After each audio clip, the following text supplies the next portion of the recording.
الحمد للإله سابغ النعم وخالق الإنسان من بعد العدم، فالحمد ثم الحمد ثم الحمد لك حمدا كثيرا طيبا يا رب لك أعطيتنا خيرا كثيرا ربنا. وَلَا تَكُونُوا كَالَّذِينَ نَسُوا اللَّهَ فَأَنسَاهُمْ أَنفُسَهُمْ، اور مت ہو جانا ان لوگوں کے مانند جنہوں نے اللہ کو بھلا دیا تو اللہ نے انہیں غافل کر دیا اپنے آپ سے۔ اب یہاں پر اپنے آپ سے غافل کر دینے کا مطلب اکثر و بیشتر مفسرین نے یہ لیا ہے کہ انہیں اپنے حقیقی نفع و نقصان سے بے خبر کر دیا۔ انہیں یہ احساس نہ رہا کہ اصل کامیابی کون سی ہے اور اصل ناکامی کون سی ہے۔ اپنے اصل نفع و نقصان کو پہچانتے تو تقویٰ کی روش اختیار کرتے۔ اللہ تعالیٰ نے چونکہ انہوں نے اللہ کو نظر انداز کر دیا، اللہ کو بھلا دیا، اللہ سے منہ موڑ لیا، اللہ سے پیٹھ موڑ لی، لہذا اللہ نے انہیں اپنے اصل نفع نقصان سے، اپنے اصل خیر و شر سے، اپنے اصل فائدے اور نقصان سے انہیں بے خبر کر دیا۔ ان کی نگاہ وہاں سے ہٹ گئی، اس لیے کہ اصل نفع تو اس میں تھا اللہ کے احکام پر عمل کرتے اور جنت والوں میں سے بنتے، اور اصل نقصان یہ ہے کہ اللہ کی نافرمانی کی ہے، معصیت کی زندگی بسر کی ہے، اور انہوں نے اپنے آپ کو اصحاب الجحیم میں سے بنا لیا ہے۔ لہذا اس اصل اپنے نفع و نقصان سے بے خبر ہو جانا گویا کہ وہ مراد ہے فَأَنسَاهُمْ أَنفُسَهُمْ، اللہ نے انہیں اپنے آپ سے غافل کر دیا، یعنی اپنے بھلے برے کی جو پہچان تھی، حقیقی بھلے اور برے کی پہچان، وہ ان سے سلب کر لی۔ اور اس میں امام راضی نے ایک مفہوم اور بھی لیا ہے کہ اس سے مراد ہے میدان حشر میں جو بڑے شدائد ہوں گے اور مصائب ہوں گے۔ وہ دن ایسا ہے جس کے بارے میں کہا گیا سورہ مزمل میں یوم یجعل الولدان شیبا، وہ دن کے جو بچوں کو بوڑھا کر دے گا، اس کا جو ہولناک انداز ہے، اس کے جو شدائد ہوں گے اس کے اعتبار سے، جیسے کہ سورہ حج کی پہلی آیت میں فرمایا یا ایھا الناس اتقوا ربکم ان زلزلۃ الساعۃ شیء عظیم یوم ترونها تذهل كل مرضعة عما ارضعت وتضع كل ذات حمل حملها وترى الناس سکارى وما هم بسکارى ولكن عذاب اللہ شدید۔ اے لوگو، اے انسانوں، اللہ کا تقوی اختیار کرو۔ وہ جو قیامت کی گھڑی آنے والی ہے، ساعہ، جبکہ زلزلہ آئے گا، وہ زلزلہ جو قیامت کا ہے وہ بہت شدید ہے، شیء عظیم۔ جس دن تم اسے دیکھو گے تو تمہیں اپنی ہوش نہ رہے گی۔ تذہل کل مرضعۃ عما ارضعت، ہر دودھ پلانے والی اپنے بچے کو بھول جائے گی، اور لوگوں حمل والیوں کے حمل گر جائیں گے، اس کی دہشت ناکی کا یہ عالم ہوگا۔ تو بعض حضرات نے اس مفہوم کو بھی اسی معنی میں لیا ہے کہ وہ میدان حشر ایسا ہوگا جسے ہم محاورے میں کہتے ہیں کہ لوگوں کو اپنے تن کا ہوش نہ رہے گا۔ یہ جو فَأَنسَاهُمْ أَنفُسَهُمْ، لوگ اپنے تن سے غافل ہو جائیں گے، انہیں اپنے تن کا ہوش نہ رہے گا، یہ مراد ہے وَلَا تَكُونُوا كَالَّذِينَ نَسُوا اللَّهَ فَأَنسَاهُمْ أَنفُسَهُمْ سے۔ اب ظاہر بات ہے کہ اولئک هم الفاسقون، اس آخری ٹکڑے کا ربط اس کے ساتھ جڑ جاتا ہے کہ جن لوگوں کو اپنے حقیقی نفع و نقصان کا اور اپنے اصل فائدے اور نقصان کا احساس نہ رہے، ظاہر بات ہے کہ کھل کھیلیں گے، پھر یہاں پر رنگ رلیاں کریں گے، عیاشیاں کریں گے، فسق و فجور جو ہے وہ اس کا منطقی نتیجہ ہے۔ یہ مفہوم تو میں نے عرض کر دیا، یہ وہ مفہوم ہے کہ جو اکثر مفسرین نے لیا ہے، لیکن جیسا کہ میں نے عرض کیا اس آیہ مبارکہ کا ایک اور مفہوم ہے جو گہرائی میں ذرا اتر کر سامنے آتا ہے، اور اس دور میں جس حکمت دین کی ضرورت ہے، جس کو علامہ اقبال نے reconstruction of religious thought in Islam, اسلام میں فکر الہیات کی اور اسلامی فکر کی ایک تشکیل جدید جو اس دور میں انسان کی ضرورت ہے، اس کے اعتبار سے اس آیہ مبارکہ کا بڑا اہم مقام ہے، اور اس کے لیے ذرا ہمیں اس پر گہرائی میں اتر کر غور کرنا ہوگا۔ اس لیے کہ یہاں اب الفاظ پر اس سیاق و سباق سے بھی ذرا نگاہ ہٹا لیجئے، اور جو مفہوم میں نے بیان کیا ہے ذرا اس کو بھی تھوڑی دیر کے لیے ذہن سے نکال دیجئے۔ وَلَا تَكُونُوا كَالَّذِينَ، اب الفاظ پر توجہ کیجئے، پوری اسی آیہ مبارکہ کے الفاظ پر، وَلَا تَكُونُوا كَالَّذِينَ نَسُوا اللَّهَ فَأَنسَاهُمْ أَنفُسَهُمْ، نہ ہو جانا ان لوگوں کے مانند جنہوں نے بھلا دیا اللہ کو، تو اللہ نے بھلا دیا انہیں اپنا آپ۔ اب یہاں پر لفظ انفسہم جو ہے یہ اصل میں کانٹے کا لفظ ہے، اہم ترین لفظ ہے، یہ بنیادی لفظ ہے کہ اس پر توجہ کریں گے تو پھر اس کی گہرائیوں میں انسان جو ہے وہ جھانک سکے گا۔ نفس کسے کہتے ہیں؟ میں آج جائزہ لے رہا تھا، 301 مرتبہ یہ لفظ قرآن مجید میں آیا ہے، اور اتنے مختلف اس کے مفاہیم ہیں، اتنے مختلف معنی میں استعمال ہوا ہے، جن میں سے 4 تو میں یہیں آپ کو اس وقت گنواؤں گا۔ اور سب سے اہم جو اس کا استعمال ہوا ہے، جس کے لیے کہ بڑی تعویل کی ضرورت ہے، وہ خود اللہ کے لیے اس لفظ کا اطلاق ہوا ہے۔ چنانچہ 2 جگہ فرمایا گیا ہے سورہ آل عمران میں، وَيُحَذِّرُكُمُ اللَّهُ نَفْسَهُ، ایک جگہ وَإِلَيْهِ الْمَصِيرُ، یہ آیت نمبر 28 ہے، وَيُحَذِّرُكُمُ اللَّهُ نَفْسَهُ وَإِلَيْهِ الْمَصِيرُ، اللہ تعالیٰ تمہیں ڈراتا ہے، خبردار کرتا ہے اپنے آپ سے۔ اللہ کے لیے لفظ نفس آ رہا ہے، اللہ اپنے سے ڈرا رہا ہے، اپنی پکڑ سے، اپنی سزا سے، اپنی عقوبت سے، اور اسی کی طرف لوٹنا ہے۔ آیت نمبر 28 سورہ آل عمران۔ اسی سورہ مبارکہ کی ایک ہی آیت کے بعد آیت نمبر 30 ہے، وَيُحَذِّرُكُمُ اللَّهُ نَفْسَهُ وَاللَّهُ رَءُوفٌ بِالْعِبَادِ، اللہ تعالیٰ تمہیں ڈرا رہا ہے اپنے سے۔ یہاں نفسہو کا لفظ جو آ رہا ہے اللہ کی ذات کے لیے آ رہا ہے۔ اسی طریقے سے 2 مرتبہ یہ لفظ آیا ہے ذات باری تعالیٰ پر اطلاق کے ساتھ سورہ انعام میں۔ آیت نمبر 12 میں فرمایا کتب علی نفسہ الرحمہ، اللہ نے اپنے اوپر رحمت کو لازم کر لیا ہے۔ اب یہاں نفس کا لفظ اللہ کی ذات کے لیے آ رہا ہے۔ اور دوسری جگہ آیت کی یہ سورہ انعام کی آیت نمبر 54 ہے، کتب ربکم علی نفسہ الرحمہ، تمہارے رب نے اپنے اوپر رحمت کو لازم کر لیا ہے۔ ظاہر بات ہے کہ اس لفظ سے یہاں پر اب اللہ تعالیٰ کی ذات تو نہ تو اس کا کوئی تجزیہ ہو سکتا ہے، نہ اس کے اجزاء ہیں، نہ اس کے لیے نفس کا اس معنی میں ہم کوئی تصور کر سکتے ہیں جیسے ہم اپنے نفس کے لیے لفظ کا اطلاق کرتے ہیں۔ پھر یہ کہ نفس جو ہے جان کے معنی میں اگر آئے تو اس کے لیے بھی اللہ تعالیٰ کے لیے یہ لفظ اس معنی میں مستعمل نہیں۔ تو معلوم یہ ہوا کہ ایک مفہوم اس لفظ کا ہے ذات، کوئی ہستی، بس اجمالاً اس کی ذات کے لیے اس لفظ کا اطلاق ہو رہا ہے۔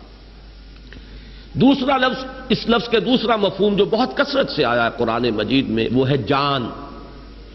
اس لیے کہ فرمایا گیا کہ جب فرشتے جان نکالیں گے تو اس کے لیے الفاظ آئے اخرجوا انفسکم، نکالو اپنی جانیں۔ اب ظاہر بات ہے کہ جسم میں سے جان کھینچی جاتی ہے، فرشتہ جو ہے کھینچتا ہے، نزع کے معنی کھینچنا۔ تو یہ جو حالت نزع طاری ہوتی ہے، تو جب فرشتہ کہتا ہے اخرجوا انفسکم، نکالو اپنی جانیں، تو یہاں اس سے مراد کیا ہے؟ جان ہے۔ اب یہاں جسم رہ گیا، یہیں پر جسد بے جان رہ گیا ہے، فرشتہ جس چیز کو لے کر گیا ہے وہ اس کی جان ہے۔ تیسرا اطلاق اس کا اور بھی لطیف ہے، اب اس کو ہم نہیں کہہ سکتے کہ اس کو شعور کے لفظ سے تعبیر کریں، اس لیے کہ سورہ زمر میں فرمایا گیا کہ اللہ یتوفی الانفس حین موتہا واللتی لم تمت فی منامہا، اللہ تعالیٰ قبض کر لیتا ہے نفس کو موت کے وقت، اور جب موت کا وقت نہیں آیا ہوتا تو نیند کے وقت۔ اب نیند کے وقت ظاہر بات ہے کہ جان جسم سے نہیں نکلتی، جان تو موجود ہے، آدمی سو رہا ہے، کوئی حیوان سو رہا ہے تو بے جان نہیں ہے، مردہ نہیں ہے، جان اس میں ہے۔ یہاں اس لفظ جو آیا ہے دوسری مرتبہ واللتی لم تمت فی منامہا، تو یہ جو حالت نیند میں جو چیز سلب کی گئی ہے، جو چیز کھینچ لی گئی ہے، جس چیز کو اللہ نے اپنے قبضے میں لے لیا، وہ انسان کا شعور ہے۔ تو شعور کے لیے بھی اس لفظ نفس کا اطلاق ہو رہا ہے۔ اور چوتھا اس کا جو سب سے زیادہ کثیر الاستعمال لفظ ہے وہ انسان کا وجود کلی، اس میں اس کی روح بھی آ گئی، اس کی جان بھی آ گئی، اس کا وجود بھی آ گیا، اس کا نفس امارہ بھی آ گیا، اس کے اندر اس کا ضمیر بھی آ گیا، اس کے قلب میں جو کچھ ودیعت شدہ فیکلٹیز ہیں، لطائف ہیں، وہ بھی آ گئے۔ تو بحیثیت مجموعی پورے انسان پر، اس کی حقیقت پر اس لفظ کا اطلاق ہو رہا ہے۔ تو یہ میں نے 4 استعمالات آپ کے سامنے رکھے، جن میں اہم ترین ہے خود اللہ کی ذات پر اس لفظ کا استعمال۔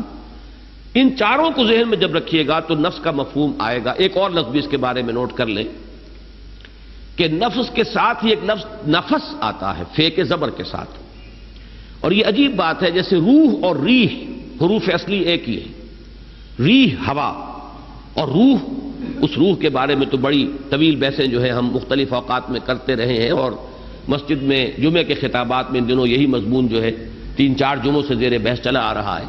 روح اور ریح میں جو تعلق ہے وہی نفس اور نفس میں ہے. نفس اس سانس کو کہتے ہیں جو آتا ہے اور جاتا ہے، ہوا اندر داخل ہوتی ہے پھیپھڑوں میں اور پھر باہر نکلتی، یہ نفس ہے. نفس کی جمع انفاس آتا ہے، جو صوفیہ کے ہاں پاس انفاس کا لفظ استعمال ہوتا ہے کہ ہر سانس کے ساتھ اللہ کا ذکر جو ہے انسان اس کی عادت ڈالے کہ کوئی سانس بھی غفلت میں نہ نکلے. جیسے کہ وہ شیخ سعدی نے بڑا خوبصورت انداز اختیار کیا ہے کہ ہر سانس جب انسان کے اندر جاتا ہے موجب تقویت ہوتا ہے، جب باہر نکلتا ہے تو صفائی کا ذریعہ بنتا ہے. پس بر ہر نفس 2 شکر واجب است. پس ثابت ہوا کہ ہر سانس پر 2 مرتبہ شکر کرنا واجب ہے کہ ایک مرتبہ سانس اندر گیا، آکسیجن اندر گئی اور وہ آپ کے لیے انرجی کا ذریعہ بنی، آپ کی قوت کا ذریعہ بنی، اور دوسری مرتبہ وہ کاربن ڈائی آکسائڈ اور کچھ چیزیں لے کر باہر آ گئی تو وہ تنقیہ اور جسم کی صفائی کا ذریعہ بنی. پس بر ہر نفس 2 شکر واجب است. تو نفس اور نفس اور روح اور ریح حروف اصلی ایک ہی ہیں، جو تعلق ان میں ہے وہی ان کے مابین بھی موجود ہے. اب یہ نفس جو ہے اس تمام استعمالات کو سامنے رکھیے تو اس سے مراد جو نکلے گی وہ یہ ہے انسان کی اصل حقیقت. اللہ تعالیٰ اسے اپنی اصل حقیقت سے، اپنی اصل ذات سے غافل کر دیتا ہے. اس کے سامنے اپنا جسم تو ہے، اس کے تقاضے تو ہیں، اسے احساس ہے کہ پیٹ کھانے کو مانگ رہا ہے، بھوک لگی ہوئی ہے، ہنگر پینز ہو رہے ہیں.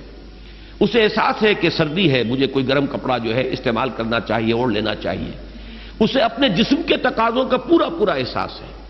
لیکن جو اس کی اصل حقیقت ہے، جو اصل انسان اس میں مضمر ہے، جو اس کا حقیقی وجود ہے، جس کی بنا پر وہ اشرف المخلوقات ہے، جس کی بنا پر اس کا یہ مقام ہے جملہ مخلوقات کے اندر جو اللہ نے اسے عطا فرمایا، وَلَقَدْ كَرَّمْنَا بَنِي آدَمَ وَحَمَلْنَاهُمْ فِي الْبَرِّ وَالْبَحْرِ وَرَزَقْنَاهُمْ مِنَ الطَّيِّبَاتِ وَفَضَّلْنَاهُمْ عَلَى كَثِيرٍ مِّمَّنْ خَلَقْنَا تَفْضِيلًا.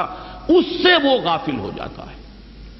یہ ہے در حقیقت وہ شے کہ اس آیت کو اب رکھیے ایک مقولہ، یا بعض ہمارے ہاں صوفیہ تو اس کو حدیث کی حیثیت سے پیش کرتے ہیں، محدثین اسے حدیث تو کی حیثیت سے تو قبول نہیں کرتے، لیکن ہمارے ہاں بہت سے حضرات جو ہے اسے ایک حکیمانہ قول، کسی کے حکیمانہ مقولے کی حیثیت سے تسلیم کرتے ہیں.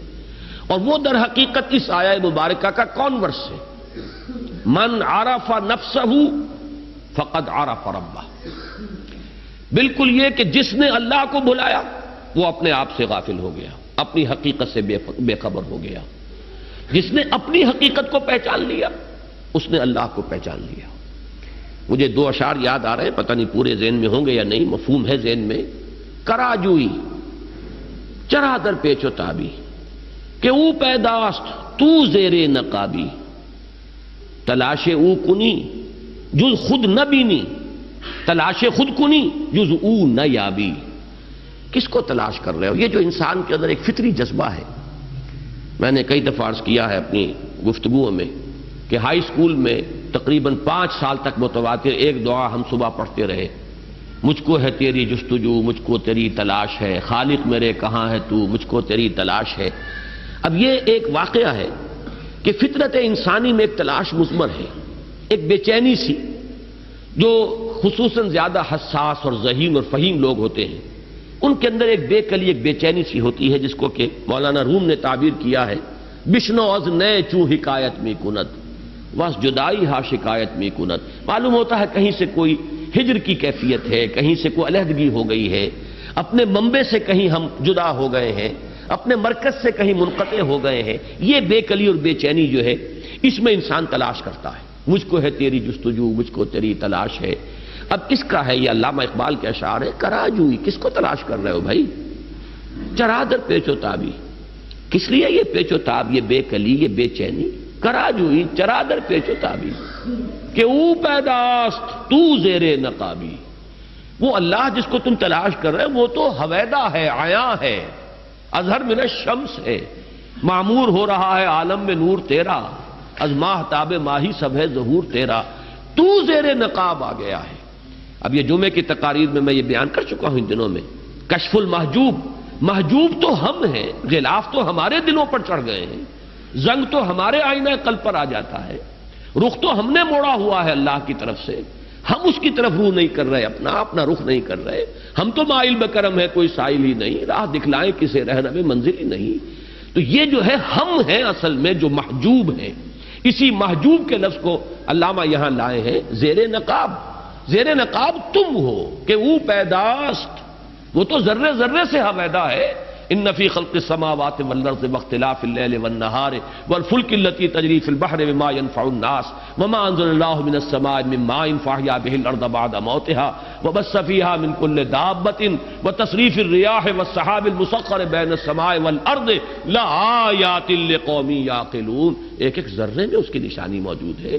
کرا جوئی چرا در پیچ و تابی کہ او پیداست تو زیر نقابی، تلاش او کنی خود جز خود نہ بینی. جب تم اسے تلاش کرو گے تو اپنا آپ، اپنے اندر کی جو حقیقت ہے وہ تم پر آشکار ہو جائے گی.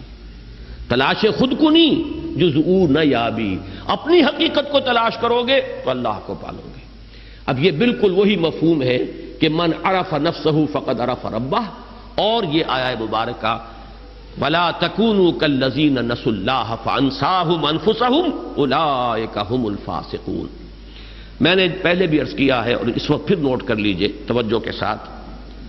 علامہ اقبال جنہیں میں اس دور میں فکر اسلامی کے اعتبار سے مجدد سمجھتا ہوں.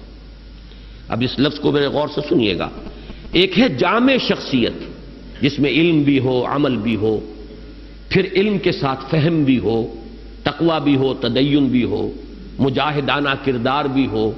ہمارے پہلے مجددین اس شان کے ہوتے تھے کہ ان میں یہ تمام چیزیں بیک وقت نظر آتی تھی. ابن تیمیہ ہے، علم کے آسمان پر ہیں، تقوی اور تدین کی معراج پر ہیں، مجاہدہ بھی ہے، شمشیر بکف بھی ہیں، شاہ سید احمد بریلوی اور شاہ اسماعیل شہید ہیں. یہ مجددین کی شان ہے. لیکن یہ کہ بہرحال ہر دور میں کچھ جزوی قسم کی شخصیتیں بھی پیدا ہوئی. تو میں آج کے دور میں اس کو اچھی طرح آپ کو بتا دینا چاہتا ہوں. یہ دور جو قحط الرجال کا دور ہے، ہمیں اس میں اپنے نقطۂ نظر کو بہت ہی پریگمیٹک اور پریکٹیکل بنا لینا چاہیے. آج کے دور میں کسی ایک پہلو سے بھی کسی کی کنٹریبیوشن نظر آ رہی ہو تو اس کا پورا اعتراف ہونا چاہیے. اس کے دوسری پہلوؤں کی جو کمیاں ہیں ان سے نگاہوں کو بند کیجئے، غض بصر کیجئے، اور اس کی جو عظمت کسی خاص پہلو سے نظر آ رہی ہے اس کا اعتراف کیجئے. میں اللہ کا شکر ادا کرتا ہوں کہ میرا مزاج اس نے خود اسی رنگ کا بنایا ہے. یہی وجہ ہے کہ مولانا مدنی رحمۃ اللہ علیہ کی جو بھی سیاسی پالیسی تھی اس سے مجھے شدید اختلاف. اس کے باوجود ان کی عظمت، ان کی محبت، ان کی عقیدت، ان کے مجاہدانہ کردار کا بڑا گہرا نقش میرے قلب پر ہے. مقابلتاً علامہ اقبال کو میں کوئی ولی نہیں سمجھتا. الحمد للإله سابغ النعم وخالق الإنسان من بعد